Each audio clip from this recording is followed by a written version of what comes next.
Hey everyone, in this video I want to talk about entities in GLPI. Now, entities as a term is kind of confusing and kind of ambiguous, and to a certain extent that's intentional. Entities are designed to be very flexible concepts, very flexible features within GLPI. And I'll show you in this video a few different ways that you can leverage entities depending on how your organization is structured and how you need to separate out and isolate your tickets because that's specifically what it is. It's a way of isolating, well, tickets, assets, everything in GLPI, and almost creates like a mini GLPI inside of your complete GLPI instance. We'll get to that in a second. But if you have any other questions that I don't answer in this video, we have a couple other resources for you. One is our Discord server, and one is our users group, which meets every week at 10 a.m. Pacific time here in the US. It's a virtual meetup on Teams. I think there's a Teams link. You can get links to register for both of those, the Discord server and the users group, in the video description. And with that, let's switch over to my demo system, and I'll show you what I've built out so far. So here's my demo system. We're going to go to administration and entities. Right now, I'm logged in as a super admin, so I see access to everything in the system. Um, and you can see I've built out quite a few things.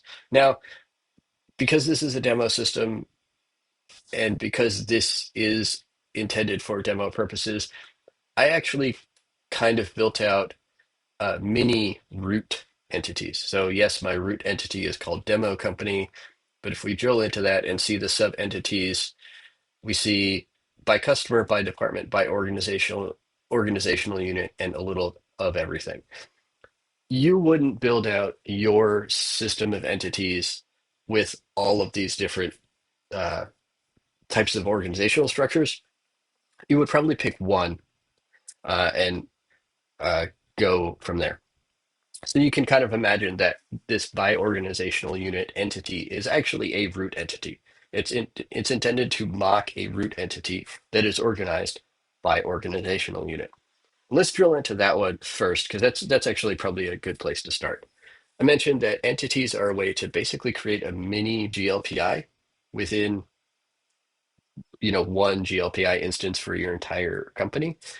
This means that you don't have to run separate GLPI instances for North America versus Europe or US versus Canada or something like that.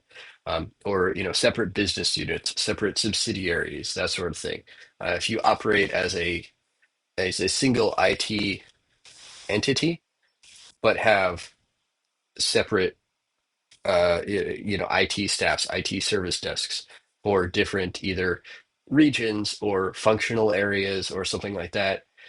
This is a perfect situation. And this is also the simplest of all of the patterns that I'm going to show, because basically tickets and assets never leave the organizational unit. It's intended to be kind of self-contained, and you really are just using entities as a way to uh, have multiple help desks, multiple asset tracking systems inside one physical system, one physical instance of GLPI.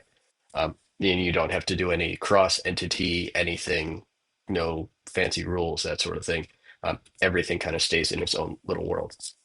And I should note that that only holds true if you only create the number of entities that you need. So my recommendation would be start with the fewest number of entities. Don't go crazy and create new entities for every single department, every single manager and their direct reports, anything like that. Don't map entities to AD groups. Don't do that. Think of entities as isolation boundaries between parts of your organization, or as we'll see in a second, if you're doing something like enterprise service management, where like HR should only see HR things, that's an isolation boundary. IT should not be able to see HR things, that is a good use case for entities. But if you have, you know, two sales teams, why have an artificial boundary between them, right? If they're just reporting tickets, they're only going to be able to see the tickets that they reported anyway. So why do that? And we'll get into the exact parameters of the permissions and why I say that salespeople will only be able to see the tickets that they created in just a second. We'll touch on profiles in this video. Profiles deserve their own coverage as well. So in this example, we're doing by organizational unit. So you could do that either by functional unit if you have, say, multiple product lines that kind of operate as their own organization, right? They have their own help desk, they have their own style of working, that sort of thing. Then it might make sense to divide it up by product line or brand or functional unit or subsidiary, right? That sort of thing. Uh, let's go up a level. Alternately, if you have different geographies, where let's say you have one uh, organization that operates for North America and one that operates for Europe, this might make sense if you want to make sure that the Europe help desk gets the tickets for the European users so that they're in roughly the same time zone, they can actually get more timely help. Whereas North America operates separately, maybe has different SLAs, different working hours, right? So you can separate those out that way. And by and large, they basically operate as two separate, I was going to say entities. That's could be where the term came from, but they do operate as two separate, essentially full-fledged GLPI instances, but you can manage them all in the same physical instance so that you take advantage of, one configuration for outbound emails, one sync for all of your users, and one LDAP connection and that sort of thing. You're not managing multiple GLPI instances um, just to get that kind of separation and those isolation boundaries. So if we continue to go back up, let's just go back to the list and look at our our demo company options. So that was organizational unit. Let's talk about by department. So this is kind of the ESM model, right? So you have IT, you have HR, you have facilities. This is important because you want to make sure that HR tickets aren't visible to anyone else. You want to make sure that IT tickets, well, realistically, they should only be visible to IT, but they're generally of a less sensitive nature than HR. Facilities might be somewhere in the middle, depending on how involved your facilities team is. There might be some sensitive information. There might be not some sensitive information. But still, it doesn't make sense to lump all of these into a single help desk because it's not going to be the same people working on them. Uh, Now, you could get some of the same functionality through groups. You could have an HR group that gets assigned to HR tickets, an IT group that gets assigned to IT tickets. However, within the same uh, entity, if everyone or if a particular user has access to see tickets, they're an admin, they're a super admin, they're a technician, they would be able to see, they would have the same permissions for all tickets and all assets within that entity that they're a technician for. So that's why, in this case, you would probably want at least HR to be its own entity so that any HR tickets get assigned to that entity, and you have very specific people who are assigned uh, visibility to those tickets in that entity. And you might have the rest of your organization be able to submit tickets. They might all be, self-service users in the HR entity, which is where this kind of gets complicated because you do end up having to have multiple different types of access rights so that people can submit tickets to an entity and see their own tickets in an entity, but they're not really part of that entity. And they certainly can't see everyone's tickets in that entity. So HR kind of becomes its own little sandboxed environment. And you do have to leverage rules, you have to leverage profiles and permissions. Um, Maybe you still leverage groups within that. Maybe you have a benefits group and a payroll group, right? There's nothing stopping those two groups of people from being able to see HR tickets, but they work on different tickets primarily. Um, so that's how you would handle kind of an ESM situation, enterprise service management, or just have those isolation boundaries between departments. Another way you could do things is by customer. So this is useful if you are an MSP or uh, are using GLPI for more of a customer service, customer support model as opposed to an internal IT model. So in this case, I just made up some customer names. You can see I'm a fan of The Office, Dunder Mifflin, Prince Family Paper, and then Acme Widget Corp, right? So the idea here would be that each of these individual companies would submit their tickets, and maybe they probably have different email domains. So I could use rules to sort Acme's tickets to their entity, Dunder Mifflin's tickets to their entity, and so on. And then my help desk could just be assigned to the root entity and have technician access recursively to the root entity and all of these other entities, and they just work the tickets. They have visibility into that. Now you might ask the question, why not just have a single root entity? Um, Users can only see their own tickets anyway by default. If they're self-service users, they can see their own tickets by default. So why even separate out into customer? Well, one reason is potentially reporting. If you wanted to see, is one customer costing us a lot more in support costs than another customer?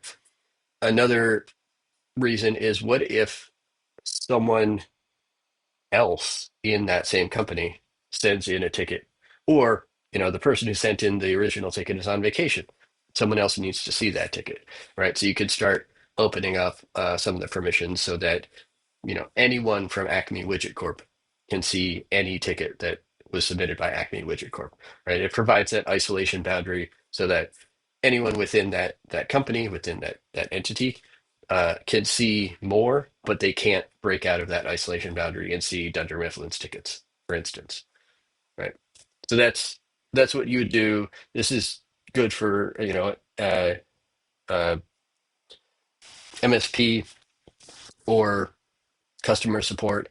This is actually something that we do, which will actually show in kind of the a little of everything model, which is I basically I roughly copied what we do in our GLPI instance because we do a little of everything. We have partners who are kind of like our, in that sense, we're kind of an MSP. We also have many GLPI customers. We have many customers on our other platform, Cortex.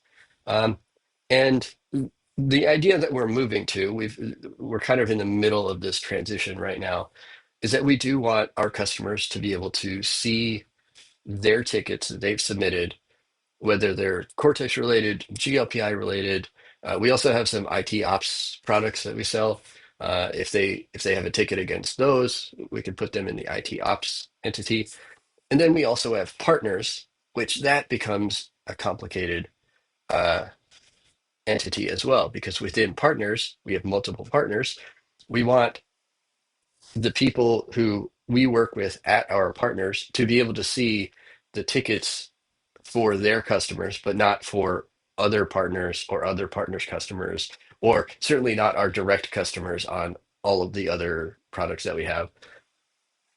And then within the partners, we still want their customers to be able to see their tickets. So kind of in the same example as the by customer model, the MSP model, uh, we want, if there are 5 people we work with at a particular customer, we want all 5 of those people to be able to see each other's tickets, so that if one goes on vacation, they can still get answers to whatever their question is or that sort of thing.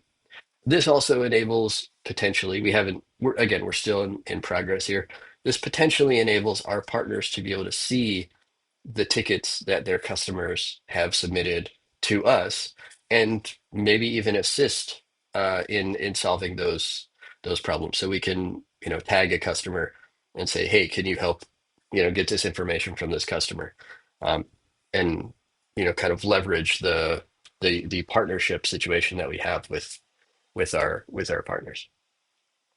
So with that, those are four different ways you can set up entities. Now, one thing that should be noted is that entities are more than just an isolation boundary. That's probably the simplest way of thinking about it. Um, but they actually, kind of by virtue of being an isolation boundary, have a lot of functionality that can be customized per entity. So things like notifications, you can actually set a different from address per entity. So let's say in the case of an MSP, you want to make it look like the ticket notifications are coming from, so and so at Acme Widget Corp, right? Support at Acme Widget Corp, IT help at Acme Widget Corp. Realistically, they're coming to you, but you want to be able to show that it's part of the IT help desk. So people can send emails back to an Acme Widget Corp address, get emails from an Acme Widget Corp address. Um, because realistically, even if a company is using an MSP, most employees don't know or really care that IT is being provided by a separate company. They just know this is my IT department. I don't know how it works. I just know it works. And you want to, continue that perception. You want that to be the service perspective that they have.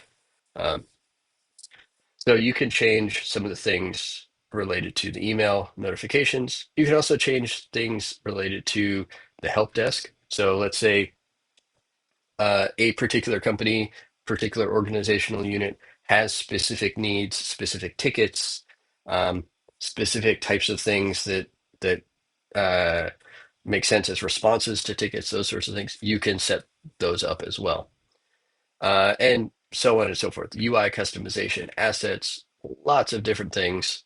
Um, in addition to just what you see on the entity screen, a lot of the things in some of the administration categories here can be tied to um, specific entities. In some cases, they can be tied to an entity and all the sub-entities. In some cases, they can be tied to just specific entities. That is an extremely complex topic, deserves its own video, at least one video, possibly multiple videos, possibly more of a hands-on sort of thing. If there is a specific situation where you think you want to use entities, but you only want certain things to be visible to certain entities and not others, we should talk about that. There's contact information down in the video description. And that goes for any questions that you have about either what I've said in the video or anything that you wish I'd gone deeper into in the video. Go ahead and leave a comment down below, or in the video description, you can schedule time with me to ask those questions and maybe get a guided tour of your specific scenario. And of course, like I mentioned at the beginning of the video, there is the users group. There's also our Discord server. Links to both are in the video description. If you have any questions about any of this, please don't be shy. And if there's anything that you want to see in a future video, let us know that too. And we'll record a video and get it out on the YouTube channel. With that, I'm going to end the video. There's more about GLPI that you can watch on the playlist that'll appear somewhere around here. And YouTube will also probably suggest a video that's good for you to watch as well. Thanks for watching, and I will see you in the next one.